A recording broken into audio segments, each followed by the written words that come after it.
It's a pink flowering variety called Anne. Nathaniel's gonna help us, I think. And Zuri too.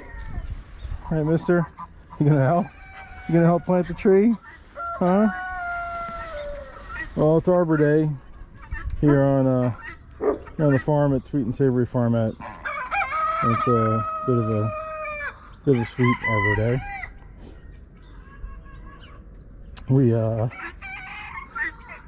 Sorry folks, I'm having a little hard time. We lost Nikki's mom on Sunday.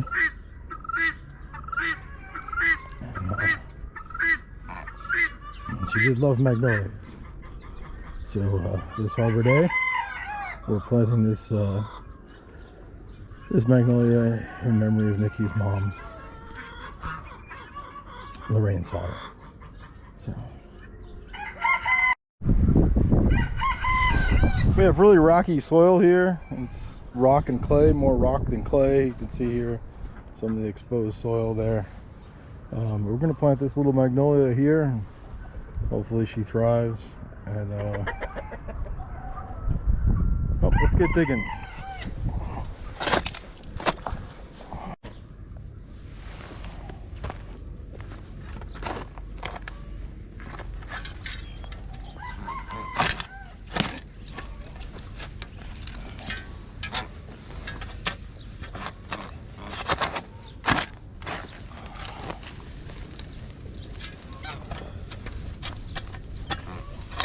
Digging the hole much wider than the root ball, but it's always better to be too wide than not wide enough. But can't go too deep. It risks growing roots, and it'll encourage sucker growth from the stem. So you're better off just going just this a little bit less shallow than the root crown. I'll show that in a minute.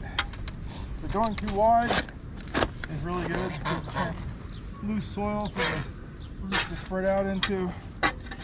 I'm not going to amend this soil in any way. I wouldn't want to encourage it to become a tree pit where it only spreads out into the amended soil and limits the tree's growth. If the condition of the soil was worse than it is, that may be an option, but a little compost would really be all we would use. And I'll mulch this really well. I'll put a layer of composted manure on top to mulch it, and then some wood chips when we're all done.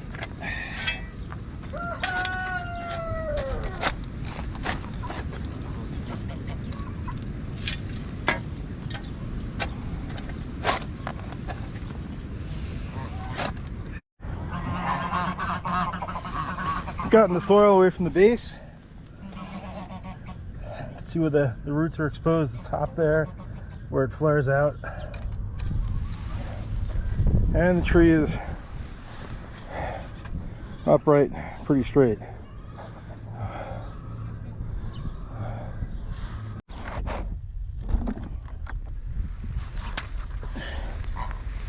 So some of that soil is going to have to come off the top layer there. It's the old mulch from the nursery where it was produced.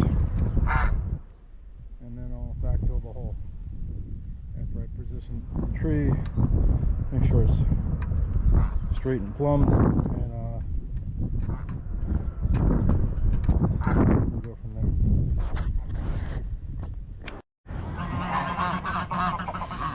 there. Gotten the soil away from the base. See where the roots are exposed, the top there, where it flares out. And the tree is upright, pretty straight.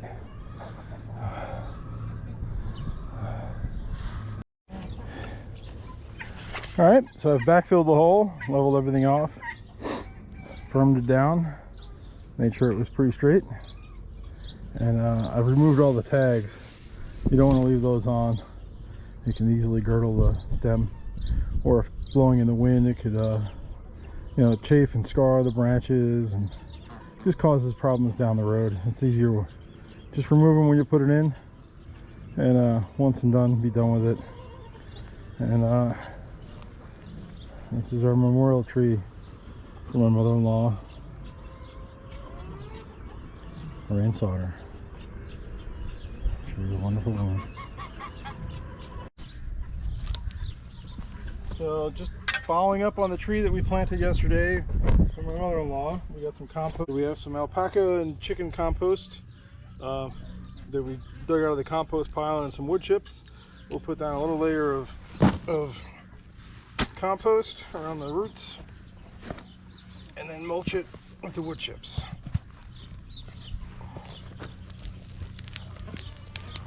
I don't want it up against the trunk of the tree because that'll encourage root growth that we don't want. It could cause girdling roots, and that would be very bad for the tree.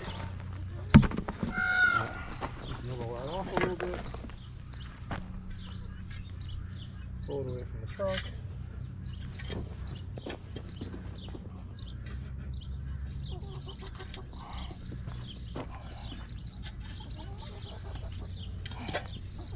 It's right above the root zone, so that when it washes in, the nutrients from the compost will get to the roots. And then we put the wood chips on to keep the weeds down, and also to keep the moisture from evaporating the soil that's right at the base of the tree.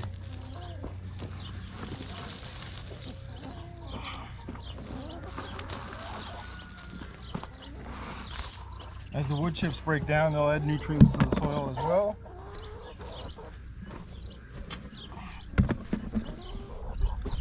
I'll leave a little bit of a ring so that if water collects, it kind of directs it to the center. But that's it. That's our Anna Magnolia in honor of Lorraine Sauter. Thanks for watching, and see what we're up to next time. Remember to subscribe if you can, and thanks for your time. Take care, be well.